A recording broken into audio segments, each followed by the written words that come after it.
শুভ সকাল বন্ধুরা, সবাইকে জানাই আমার অনেক ভালোবাসা, সেই সঙ্গে বড়দের অনেক প্রণাম। আশা করছি তোমরা খুব ভালো আছো আর যে যেখানেই আছো ঈশ্বরের আশীর্বাদে সুস্থ আছো। এখন ঘড়িতে সময় সকাল 10:30।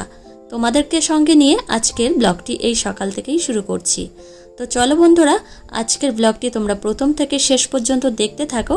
আশা করছি তোমাদের খুব ভালো লাগবে। আজকে হলো সোমবার, ওই জন্য সকাল সকাল স্নান করে নিয়েছি। আর প্রত্যেক দিনই আমি সকালবেলা স্নান করে নিই। আজকে অনেক সকালেই ঘুম থেকে উঠে সংসারের সমস্ত কাজ কমপ্লিট করেছি।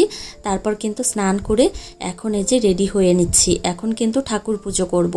আর সোমবার দিন আসলে ঠাকুর পুজোটা করতে অনেকটা সময় লাগে, ওই জন্যই কিন্তু মনের মধ্যে একটা তাড়া থেকেই যায়। আজকে আমি শাড়ি পরেছি। শাড়ি পরতে কিন্তু আমার প্রচণ্ডই ভালো লাগে। আর সপ্তাহের অন্যান্য দিন শাড়ি না পরলেও আমি চেষ্টা করি সোমবারটা শাড়ি পরে ঠাকুরকে পুজোটা করার। তো যাই হোক, এদিকে ঠাকুর পুজো করতে চলে এসেছি আর এখন ঠাকুরের প্রসাদ থালায় সাজিয়ে নিচ্ছি।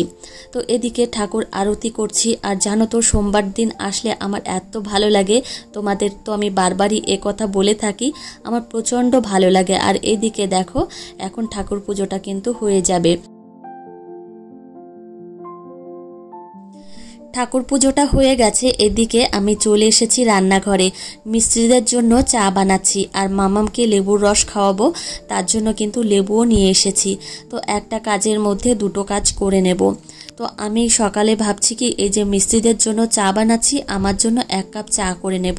তো সকালের দিকে 1 কাপ চা খেলে কিন্তু অনেকটা পজিটিভ এনার্জি পাওয়া যায়। যদিও এখন তীব্র গরম, তবুও চা খেতে কিন্তু বেশ ভালোই লাগে। তো এদিকে দেখো, লেবু নিয়ে এসেছি, মৌসুম্বি লেবু মামামের জন্য এখন রস করে নেব। আর জানো তো, সব সময় কিন্তু মাথার মধ্যে ঘুরতে থাকে যে কাজগুলো কমপ্লিট করে মামামকে খাওয়াবো, তারপর কিন্তু আমার কাজগুলো করব। আর বিশেষ করে জানো তো, বাচ্চার পেটটা যদি ভরা থাকে বা বাচ্চা সুস্থ থাকে, তাহলে কিন্তু মাও সুস্থ থাকে, আমি যা মনে করি। আর যে দিনগুলোতে মামামের শরীর অসুস্থ হয়, সেই দিনগুলোতে কিন্তু ভালো খেলে বা ভালো পড়লেও কিন্তু ভালো লাগে না। তো যাই হোক, এইদিকে দেখো আমি লেবুগুলো কেটে নিয়েছি, এখন কিন্তু রস বের করে নেব। আর এদিকে কিন্তু চাও বানাচ্ছি। গতকালকে মিস্ত্রি দাদাদের চা দিয়েছিলাম সকাল 8টার দিকে। তো ওই দাদারা আমাকে বলেছেন যে আমাদের চা দেবে 11টার দিকে বা 10:30টার দিকে, ওই জন্যই কিন্তু আজকে একটু দেরি করেই চাটা বানাচ্ছি। তো এদিকে মৌসুম্বি লেবুর রসটা বের করা হয়ে গেছে, মাম্মামকে গিয়ে খাইয়ে দিয়ে এসেছি। আর এদিকে যে লেবুর খোসাগুলো রয়েছে, এইগুলো একদম ঘরের পেছনে ফেলে দিয়ে আসবো। এইগুলো জানো তো, গরুতে আবার খায় না। আমাদের বাড়িতে মানে একজন কাকিমা আবার সবজির খোসা, ভাতের ফ্যান এইগুলো নিতে আসে। তো ওই কাকিমা আমাকে বলে দিয়েছে যে এইগুলো ওই ভাতের ওই ফ্যান বা সবজির খোসার মধ্যে না দিতে, ওই জন্য এইগুলো ফেলে দিয়ে আসি পিছনে। তো যাই হোক, এদিকে চা বানানো হয়ে গেছে আর এখন আমি দোতলায় গিয়ে চাটা দিয়ে আসব। আর আমার জন্য এই যে দেখো চা ঢেলে নিলাম। এখন কিন্তু আমি এই যে ঢেকে রাখছি, আগে ওনাদের চা দিয়ে আসবো, তারপর কিন্তু এসে একটু রিল্যাক্স করে খাবো। তো এদিকে দেখো চলে এসেছি আমার রুমে। সত্যি কথা বলতে কাজ মোটে শেষই হচ্ছে না, উপরন্ত কিন্তু বেড়েই চলেছে। আর এই কাজগুলো কিন্তু এত মসৃণ আর এত সূক্ষ্ম কাজ, অনেকটা সময় লাগে এই কাজগুলো করতে। তো এই যে দেখো, এই সানমাইকারগুলো লাগাচ্ছে টিভি ক্যাবিনেটে, তো বেশ ভালোই লাগছে জানো তো। আর এদিকে দেখো, কাজ কিন্তু অনেকটা প্রায় হয়ে এসেছে, এখন কিন্তু সানমাইকার লাগালে হয়ে যায়। তো এদিকে দেখো আমি চলে এসেছি রান্নাঘরে। আর রান্নাঘরে দেখো এখন কিন্তু সিলিংটা বসাচ্ছে। আর কি হয়েছে জানো তো, এই ক্যাবিনেটগুলো বসিয়েছে প্রথমে, ভালো লাগছে না, ইচ্ছা ছিল না যে প্রথমে যে সিলিংটা বসাবো, কিন্তু কি হয়েছে জানো তো, এই ক্যাবিনেটগুলো কেমন একটা ফাঁকা ফাঁকা লাগছে, ওই জন্য কিন্তু আবার এই সিলিংটা বসাতে হলো। তো দেখতে কিন্তু বেশ ভালো লাগে, না হলে কিন্তু ভালো লাগে না।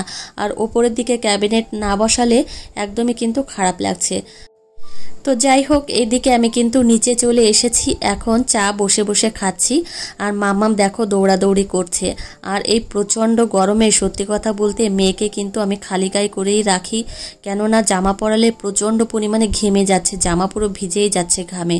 ওই জন্য মাম্মামকে কিন্তু এই গরমে আমি ঘন ঘন জল খেতে দিচ্ছি, সেই সঙ্গে ORS এমনকি লেবুর শরবতও কিন্তু করে খাওয়াচ্ছি। তো এদিকে কিন্তু আমি জলের বোতলগুলো এখন ভর্তি করে নিচ্ছি। একটা বোতল বোতলেও জল নেই। এত পরিমাণে গরম পড়েছে, সেই সঙ্গে কিন্তু জল খাওয়ার পরিমাণটাও বেড়েছে সবাই প্রচুর পরিমাণে জল খাচ্ছি। আর এমন হয়েছে জানো তো, দুপুরবেলা যখন ভাত খেতে বসছি, ভাতই খেতে পারছি না, 2 গ্লাস 3 গ্লাস কিন্তু জল খাওয়া হয়ে যাচ্ছে। তো এদিকে জলে বোতলগুলো ভর্তি করা হয়ে গেছে। সকালে একবার বিছানা তুলেছি, আবার এখন পরিষ্কার পরিচ্ছন্ন করে একটু ঝেড়ে ঝুড়ে নিচ্ছি, কেননা মাম্মামকে আবার স্নান করিয়ে এনেই কিন্তু ঘুম পাড়াতে হবে। তো মাম্মামকে আবার স্নান করাবো। দেখো সকাল থেকে কিন্তু কাজকর্ম করেই চলেছি, এখনও কিন্তু বসতেই পারলাম না। তো এই হচ্ছে সংসারে কাজকর্ম, ভারী কোনো কাজকর্ম নেই, কিন্তু এই টুকটাক কাজকর্ম করতে করতেই কিন্তু অনেকটা সময় চলে যায়।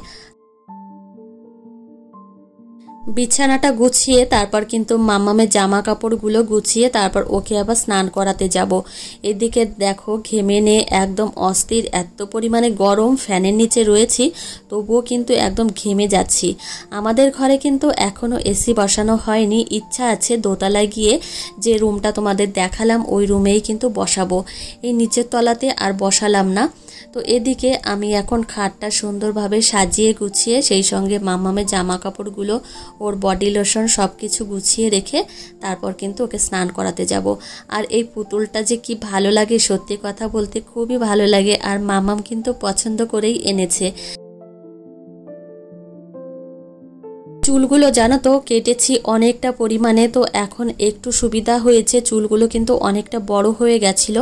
আর বিশেষ করে এই তীব্র গরমে মনে হয় চুলগুলো যদি না থাকতো তাহলে কিন্তু ভালোই হতো। সব সময় চেষ্টা করি চুলগুলো একদম মুড়িয়ে উপরের দিকে তুলে রাখতে, ঘাড়ের কাছে থাকলে আরও বেশি গরম লাগে। এদিকে চলে এসেছি বাইরে, মাম্মামকে স্নান করাবো।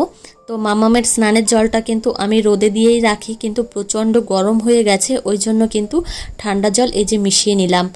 মাম্মামের স্নানের জলে আমি প্রত্যেক দিন একটু করে বোরোলিনের সুথল দিয়ে দিই, এতে কিন্তু ঘামাচি সেই সঙ্গে চুলকানি হওয়ার সম্ভাবনা কিন্তু থাকে না।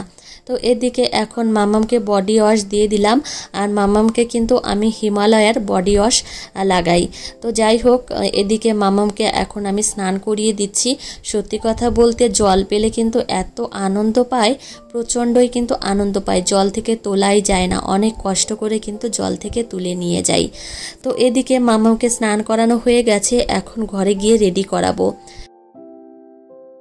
আদিশ্রীকে আমি প্রত্যেক দিন 2টো করে ডাইপার পরাই।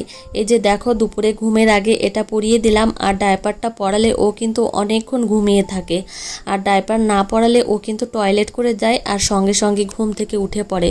ওই জন্যই কিন্তু আমি ডাইপারটা পরিয়ে দিই, আর রাত্রে পরাই, রাত্রে ঘুমানোর আগে। তো এদিকে মাম্মামকে কিন্তু আমি এখন বডি লোশন লাগিয়ে দিচ্ছি, আর মাম্মামকে আমি কিন্তু হিমালয়ের বডি লোশন লাগিয়ে থাকি। গরমের সময় কিন্তু এইভাবেই মাম্মামকে আমি স্কিনের যত্ন করে থাকি। তো এদিকে দেখো মাম্মামকে এখন একটু ভালো করে গায়ে হাত পায়ে সব জায়গায় বডি লোশনটা লাগিয়ে দেব। মাম্মামকে আমি যখন মালিশ করাই বা গায়ে হাত পায়ে যখন আমি বডি লোশন লাগিয়ে দিই তখন কিন্তু একদম চুপটি করে থাকে, ওর কিন্তু খুব আরাম লাগে, খুব ভালো লাগে। এমনিতে বাচ্চাদের কিন্তু মালিশ করালে সেই সঙ্গে বডি লোশন এইসব লাগালে খুব কিন্তু আরাম পায়।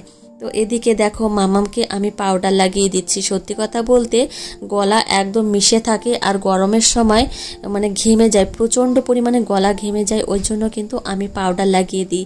তো এদিকে দেখো আমার মাম্মাম এখন ঘুমিয়ে পড়বে। দুপুরের দিকে কিন্তু বেশি জোর হলে 5-6 মিনিটের মধ্যেই ঘুমিয়ে পড়ে। আর এই যে দেখো আমি শুয়ে পড়েছি, তারপর কিন্তু মাম্মাম শুয়ে পড়েছে। আমি না শুলে মাম্মাম শুতেই চায় না, আর প্রত্যেক দিন দুপুরবেলা ঘুমানোর সময় মাম্মাম কিন্তু ব্রেস্ট ফিডিং করে, তারপর কিন্তু ঘুমোই। আদিশ্রীর স্কিন কেয়ারের জন্য যে সমস্ত প্রোডাক্ট আমি ব্যবহার করে থাকি তোমাদের কিন্তু এই যে দেখিয়ে দিলাম।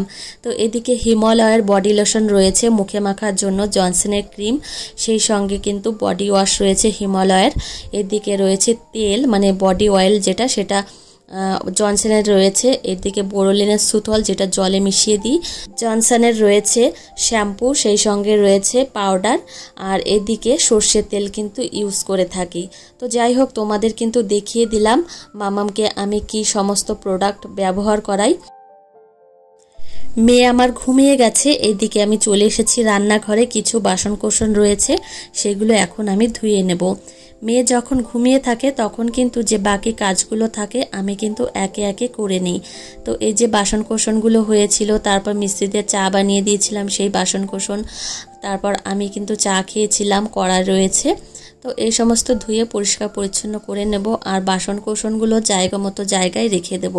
তো আমি সবসময় চেষ্টা করি যে মেয়ে যখন ঘুমিয়ে থাকে সময়ের অপচয় না করে কাজগুলো একটু পরিপাটি করে গুছিয়ে নেওয়ার।